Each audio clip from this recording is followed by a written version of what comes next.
विजयी भव, एक इतिहास शाहू विचारातून निर्माण झालेला. लेखक संदीप रामराव काळे. विजयी भव या पुस्तकाचं अभिवाचन. या भागात आपण ऐकूयात IIT दिल्ली येथील ज्ञानेश्वर मोरे यांच्याशी साधलेल्या संवादाचा ध्वनिमुद्रित भाग.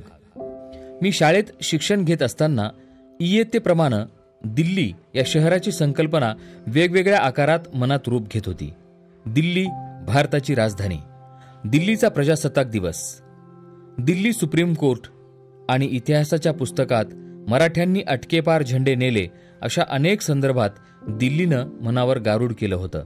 पण आज त्याच दिल्ली शहरात मी स्वतःचं स्टार्टअप सुरू करून एक प्रकारे महाराष्ट्राच्या कर्तृत्वाचा ठसा देशाच्या राजधानीत उमटविण्याचा प्रयत्न करतोय. देशाच्या विकास प्रक्रियेत योगदान देत आहे. त्यासाठी मनात निर्धार हवा. जगात जर यशाचा मार्ग असेल तर मी तो शोधीन आणि नसेल तर मी निर्माण करेन. मी ज्ञानेश्वर प्रशांत मोरे, मूळचा दमानीनगर सोलापूरचा. वडील पेशानं सिव्हिल अभियंता.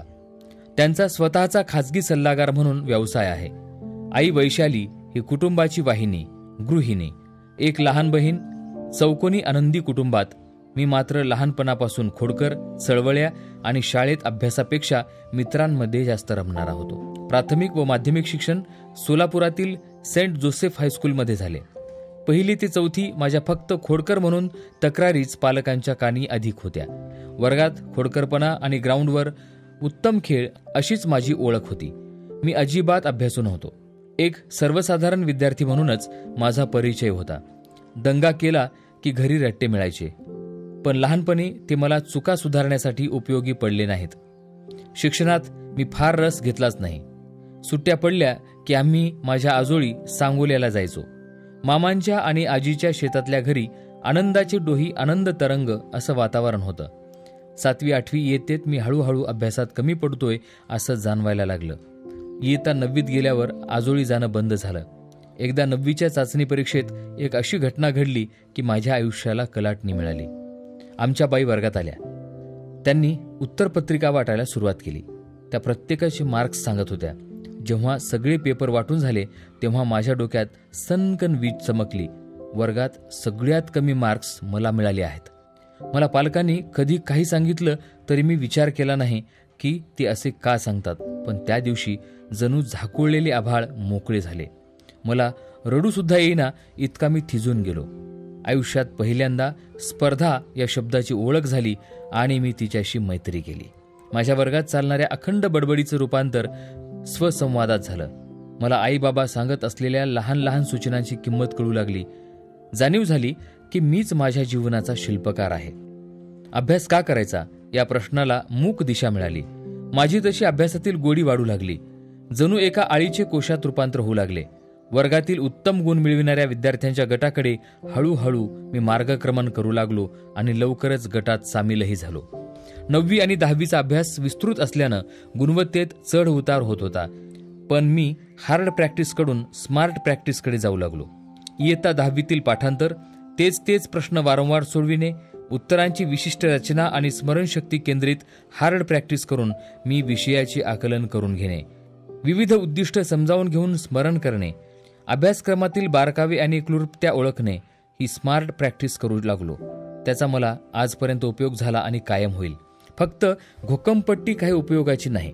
मानसशास्त्रज्ञ सिग्मंड फ्राईड म्हणतात त्याप्रमाणे बक्षीस ही वर्तन बदलात प्रेरणा असते आणि त्याने वर्तनात अपेक्षित सकारात्मक बदल होतो. तसंच माझी शालेय गुणवत्ता उंचावू लागल्यानं शाळेत आणि घरी खाजगी शिकवणी आणि मित्रांच्यात मला चांगली ओळख मिळू लागली. माझा आत्मविश्वास दुणावला.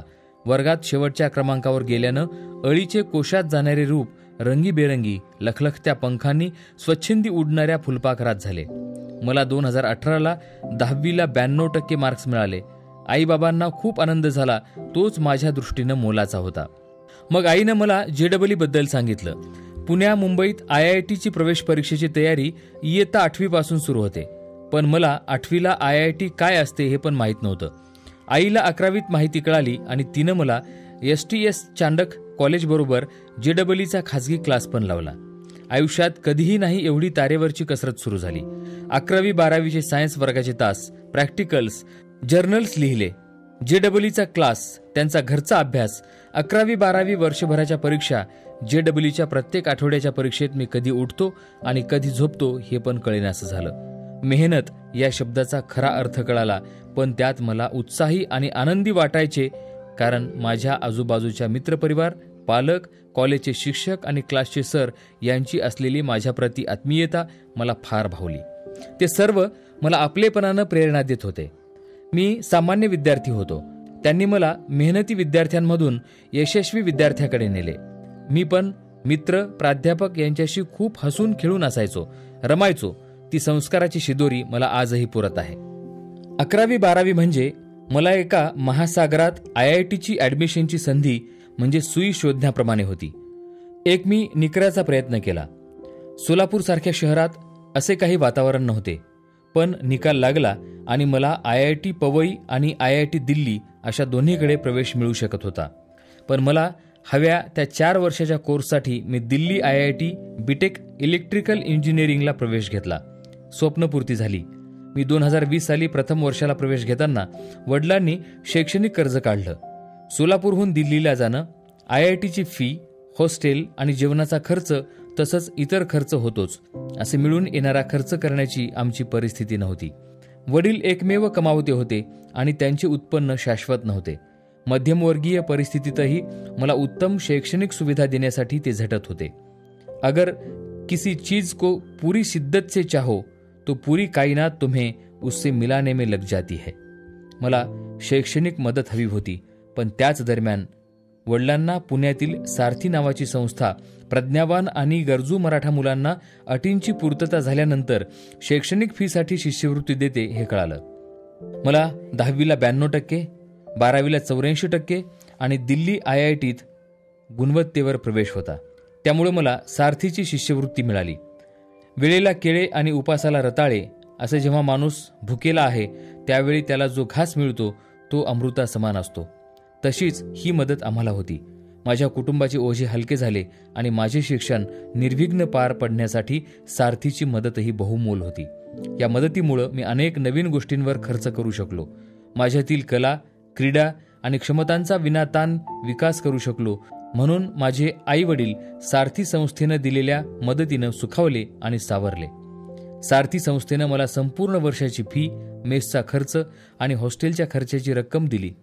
माझे पहिले वर्ष कोविडमुळे ऑनलाईन झाले, पण त्यानंतरही 3 वर्षे मी IIT दिल्लीच्या प्रांगणात वसतिगृहात खऱ्या अर्थानं व्यक्तिमत्व विकास होऊन परिपक्व झालो.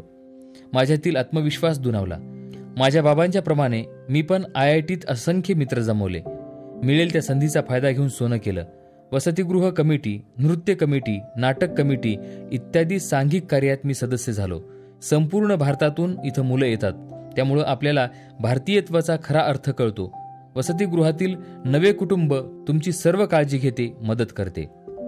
मला इथं प्रकर्षानं हे नमूद करावं असं वाटतं की आम्ही मराठी मुलांनी आमची अस्मिता पण इथं मराठी सण साजरे करून जपत असतो. गणेशोत्सव तर खूप दणक्यात साजरा करतात. आम्ही सर्व प्रांतांच्या मुलांना बाप्पाच्या स्थापनेला, पूजेला आणि आरतीला बोलावतो. गणपती येताना आणि विसर्जनाच्या मिरवणुकीतही ढोल ताशात सर्व कॉलेज सामील होतं. विविध स्पर्धा आणि मेजवानी होते. मराठी संस्कृतीच्या अनमोल ठेव्याचा प्रचार आणि प्रसार आम्ही या उत्सवाच्या निमित्तानं करतो. जणू काही राजधानीत महाराष्ट्राचा नारा गुंजतो, परंतु मराठी मुलं खूप अल्प प्रमाणात असतात. मराठी भाषक मुलांचे प्रमाण 2-3% आहे. हा टक्का वाढवण्यासाठी सारथीच्या प्रोत्साहनपर शिष्यवृत्तीचा खूप उपयोग होतो. आर्थिक अडचणी आणि मार्गदर्शनाअभावी अनेक लायक मराठी तरुण या देशाच्या पातळीवर संस्थांमध्ये उच्च शिक्षणाची संधी पदरात पाडून घेऊ शकत नाहीत, याचा मला खूप खेद वाटतो. मला माझ्या आईवडिलांनी आयुष्यात नेहमी प्रेरणा दिली, योग्य मार्गदर्शन केलं. सारथीनं योग्य आर्थिक मदत करिअर उभारण्याच्या काळात दिली. त्यामुळे मी शैक्षणिक कर्जाच्या ताणातून मुक्त झालो. IITत प्रवेश घेतल्यानंतर मी entrepreneurship development cell club IIT Delhi यात प्रवेश घेतला. उद्योजक घडविण्यासाठी वाहून घेतलेल्या चळवळीचा मी स्वयंसेवक झालो. सारथीची शिष्यवृत्ती मिळाल्यामुळं मी BTech 2024ला पूर्ण केलं. नोकरी करून शैक्षणिक कर्ज फेडून नंतर स्वतःचा उद्योग सुरू करायचा या पूर्वीच्या विचारचक्रातून बाहेर पडलो. स्वतःचं स्टार्टअप याबाबत निर्णय घेऊ शकलो. उमेदीची महत्त्वाची वर्ष मी उद्योजकतेच्या स्वतःच्या पंखांना बळ देण्यासाठी सज्ज झालो.